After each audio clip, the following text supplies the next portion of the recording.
France's president says his country has too many foreigners. With elections around the corner, Nicolas Sarkozy takes aim at integration efforts. So why are European leaders increasingly saying multiculturalism is a failure? And what is the alternative on a diverse continent? This is Inside Story.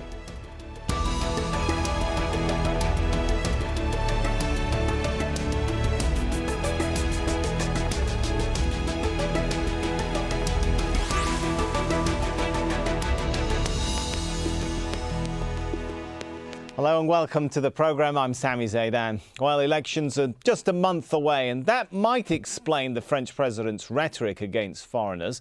Nicolas Sarkozy's message might appeal to right-wing voters who also might think the country is being flooded with foreigners. Well, in a televised debate, the French leader defended his campaign promise to cut the number of new immigrants coming to France by half. He says the system to integrate them is simply failing. I consider that to restart integration in good conditions, we will have to reduce the number of people that we welcome from 180,000 to around 100,000. Well, the United Nations says immigration to Europe is on the rise. Europe is home to more than 730 million people. 9.5% of them are immigrants. Let's take a closer look at where most of the newcomers are settling. Spain tops the list. Its population is 40 million. 14.1% are immigrants. Germany follows, with immigrants representing around 13% of its 80 million people. Of the United Kingdom's 60 million, around 10% are from overseas. While in France, which has 64 million people, almost 11% are immigrants. And in Italy, just 7.4% of its 60 million are from overseas. Well, Sarkozy's declaration is nothing new. Last year, he joined a growing number of European leaders in echoing these sentiments. In February last year, British Prime Minister David Cameron said the doctrine of state multiculturalism had encouraged segregation. He said, "We have encouraged different cultures to live separate lives, apart from each other and the mainstream. We have failed to provide a vision of society to which they feel they want to belong."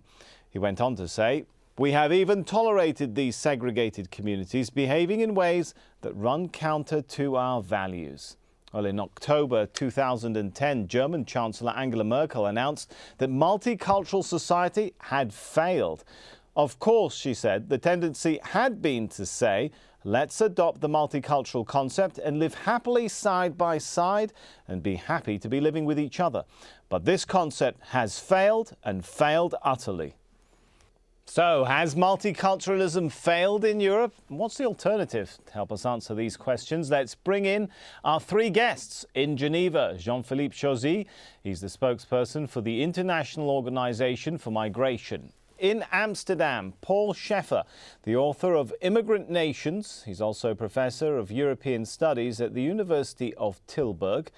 In Brussels, Ludovic de Danne, advisor on European affairs for Marine Le Pen and member of the Central Committee of Le Front National, a major French far-right party. Thanks to all of you for joining us. Let's start, if we could, with Jean-Philippe. Why are more and more European leaders, it seems, reaching the conviction that multiculturalism has failed and immigration is beginning to be a threat? Well, I think that we need to look at this in the context of an economic downturn, rising unemployment, questions about the ability to manage multicultural identities. Of course, what we're seeing at the moment is that migration is truly a catch-all issue that basically masks the fears and uncertainty amongst general public and general opinion, whether it's regarding employment, housing, or the possibility of living into a multicultural society. So would you say that perhaps when times get hard, that is what is fueling support for far-right parties and ideas of anti-immigration ideas? Well, look, what we are seeing repeatedly, unfortunately, is a scapegoating of migrants. And this is particularly the case when we are looking at elections coming up, or when we're looking at difficult economic times. and of course pressure from public opinion. You're referring to Spain. The national unemployment rate in Spain is at the moment around 22%. Amongst the 18 to 25, it's in excess of 53%. And of course, there is a huge downward pressure for politicians to basically give jobs to nationals and finger point or scapegoat immigrants as people who are stealing jobs from nationals. So unfortunately, it's a rhetoric that we're seeing over and over again, especially in times of economic downturn and when elections are just around the corner. Let's take some of these points to Ludovic de Danne. You, of course, represent a far-right party. Is support for parties like yours the result of scapegoating? Actually, first of all, thank you very much for inviting me. On this subject, I would like to say that economical reasons are not the only reasons of the problem about multiculturalism, which is failing. So what are the real other reasons things, then? such as that, well, since '74, we have seen huge societies, huge companies use immigration as a way to push downwards on the salaries. This is one of the first reasons, actually, why they accepted to increase the number of immigration. We do not actually want to attack the immigrant as an individual. What we like to challenge is immigration as a phenomenon, which is increasing not only in Europe, but in the whole world.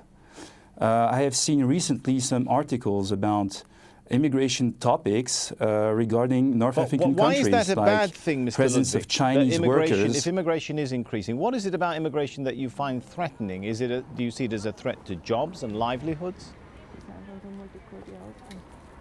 I think, first of all, it is a threat for a good integration of the former generations of immigrants which arrived in France since the beginning of the last century, which is European immigrants, and then for those who came from our former colonies who would like to integrate more correctly, and then the last wave of immigrants which came from North African countries or Black African countries. These people want or wish or are trying very hard to integrate, and they fear themselves today that they are threatened by new waves of immigration. So how can we deal with this if, first of all, we don't take care of the French, of the recent French who are actually trying to integrate and work properly in our own country? Okay, let's try and get some facts on this from Paul Scheffer. When we look at some of the statements which are being made in this discussion, that jobs are being given away, that immigration represents a sort of downward pressure on salaries, how much of that is factual? Do immigrants take away jobs from local people? Do they cause natives to lose the value of their salaries? Well, I think, first of all, it's important to understand that there's not a simple linkage to the economic problems of the last years. This debate about the future of immigration and integration in Europe has been with us the last 10, 15 years. And we are going through a huge demographic change. If you look at the level of immigration in Europe, it's roughly comparable, somewhat less, but roughly comparable to the level of immigration in the United States.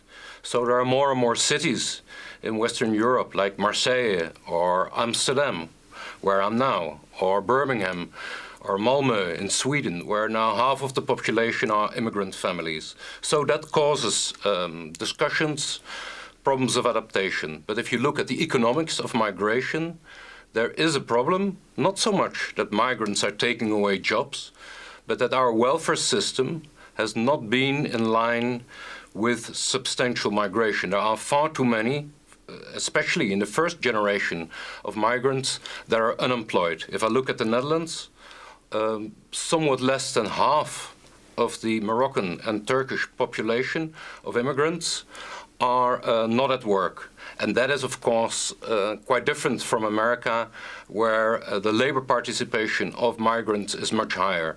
So I don't see migrants taking away jobs. I see them not enough participating in our economic life. So we need to get the economics of migration in order. Okay, While we're talking, though, of course, about the economics of migration, I guess my question is that the concern of some of the leaders who are speaking out? Now, if we listen to what Sarkozy said in February of last year, he said, "We have been too concerned about the identity of the person who was arriving and not enough about the identity of the country that was receiving him." And back in February last year, to quote David Cameron, talking about British terrorists, as he put it, were initially influenced by what some have called non-violent extremists, and they then took those radical beliefs to the next level by embracing violence. So my question to Jean-Philippe, is this about jobs and economic realities and salaries, or is the fear of multiculturalism or the concern it's failing here about values and culture? Well, I think it's a bit of both. Migration is the human face of a system that we have chosen, globalization. We live in an interconnected world, and some of the fundamentals of migration haven't changed and will not change. Demographics is one of the main drivers of migration today. If you look at demographics in Europe, aging populations, there is a need for migration to address some needs in some sectors of the economies. So would you say Europe still can't function without a good level of immigration? Precisely. The other aspect is very much a demand for services. Migrants come to Europe because they're looking for jobs, and they hope they will get those jobs because, again, part of the migration process is also helping families back home. You've got the diversities too between the country of origin and the country of destination in Europe. You've got all these factors that are basically drivers of migration, and what we are seeing, unfortunately, is migration being used as a scarecrow. Let me take the example last year of the crisis in Libya, in Tunisia. You read in many newspapers, you heard politicians in Europe saying that Europe would face a migration tsunami from North Africa. Yes, 53,000 people arrived on the Italian island of Lampedusa last year, but that's a small trickle compared to the hundreds of thousands who basically crossed the borders into Tunisia, into Egypt, or who returned home. So there again, you've got a good example of how migration is being used as a scarecrow, and is being used politically to gain points, especially when you're looking at elections coming up. It is unfortunately a catch-all issue, and migrants are being increasingly stigmatized. Please go ahead. I think Professor Scheffer wants to add something to this. Yes, of course it's true that there are electoral motives also behind the declarations of Sarkozy. But it's not only a question of economics that we have to get in order, and there is a lack of a future-oriented idea of the immigration, the labor migration that we need.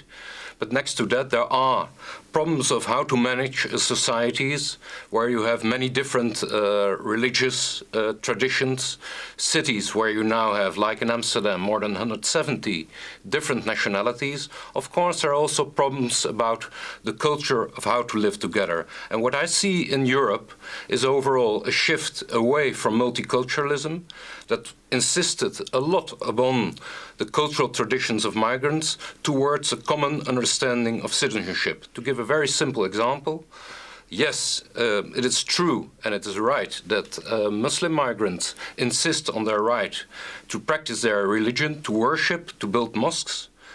But at the same time, we need to emphasize that with this right of religious freedom goes the responsibility to defend the same freedom for people with other religions or no religion.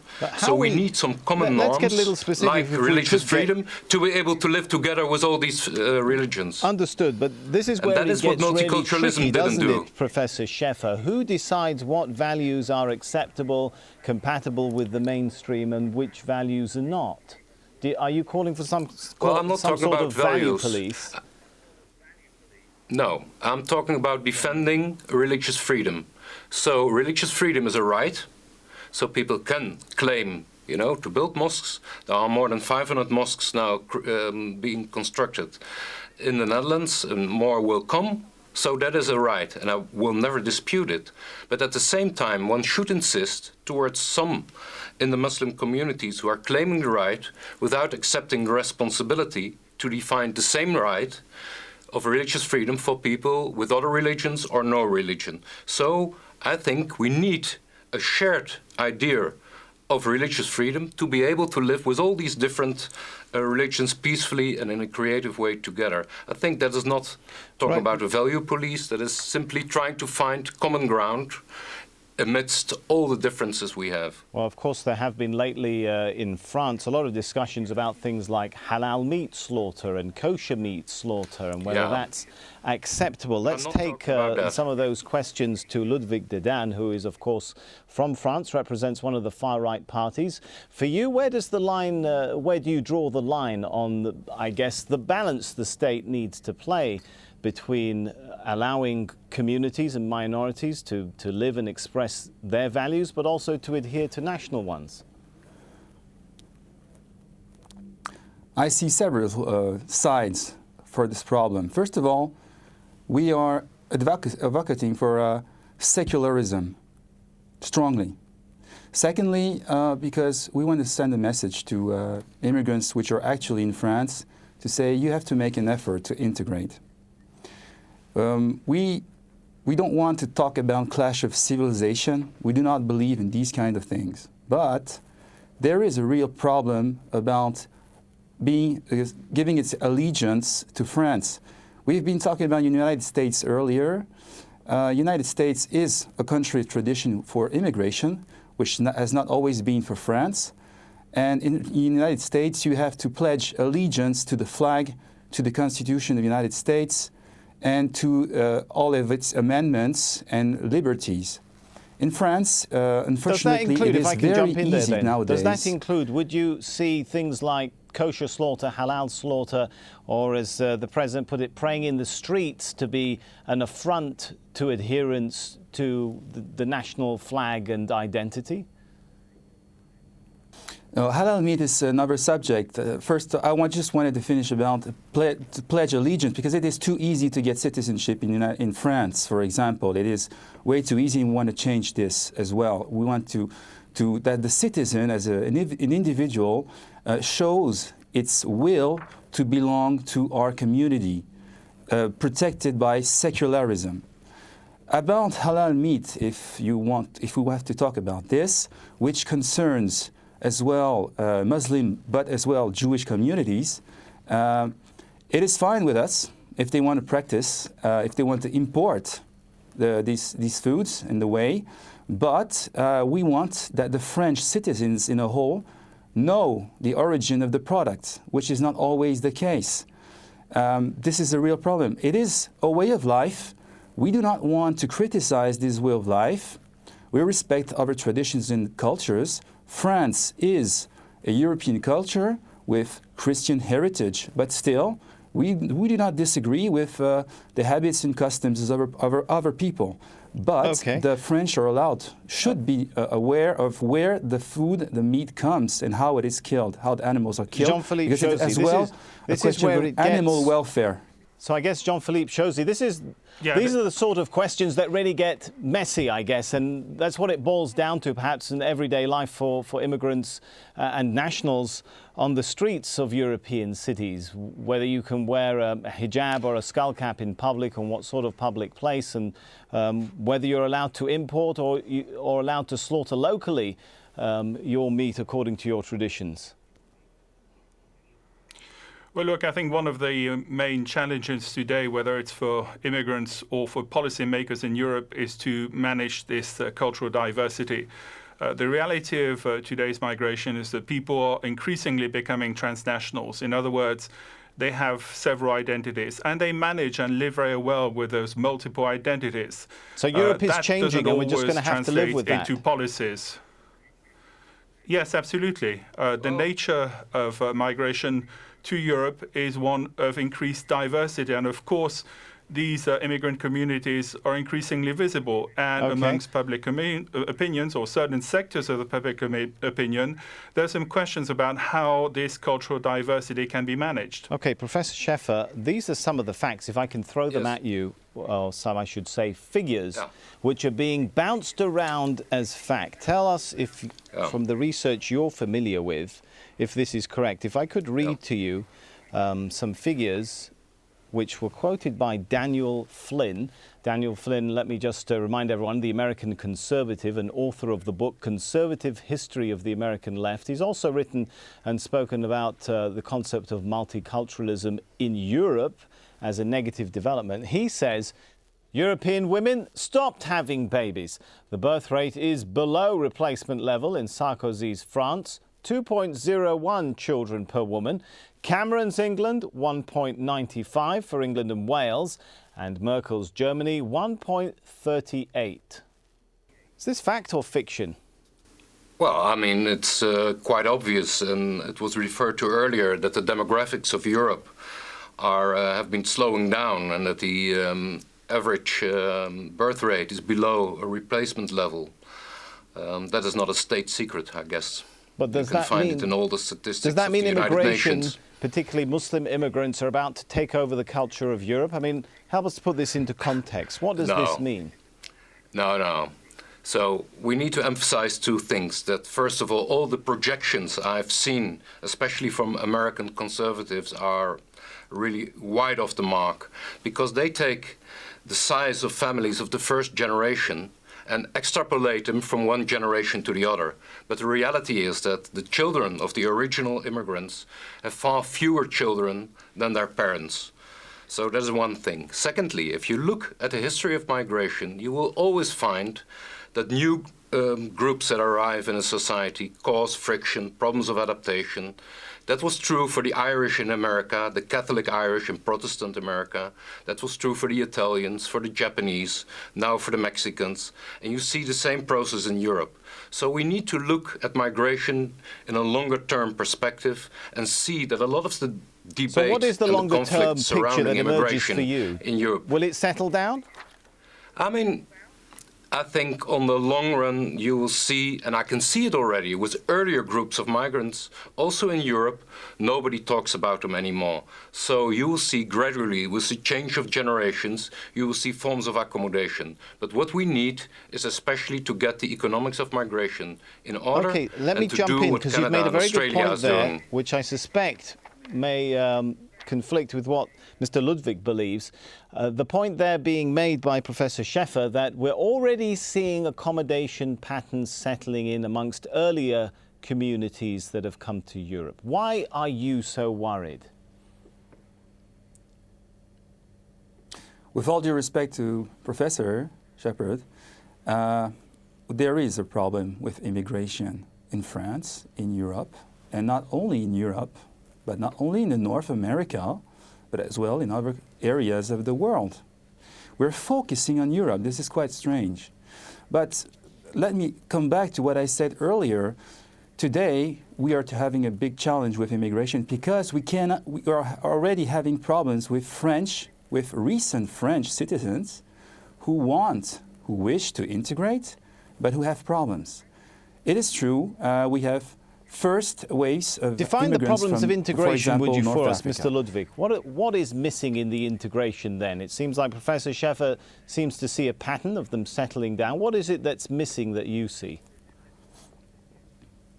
There are several problems, actually, coming from the immigrants themselves, coming from the state, lack of the state, because of economical problems, because of what the people want to do with their own society, and what do they believe in, actually, for their own future. So, as I said, there is a problem of allegiance. And we're seeing third or fourth generations of French originating from immigration of North Africa who are less integrated than their grandparents. Right. So All this right. is I'm really afraid showing that there is a we are lack going to have to end the of discussion taking there, care from the state. as we're running out of time. Let's thank our guests, Jean-Philippe Chauzy, Paul Scheffer and Ludovic de Danne. And thank you very much for joining us on this edition of Inside Story. As always, if you want to send us your feedback, just email us your thoughts to insidestory@aljazeera.net. For now, it's goodbye.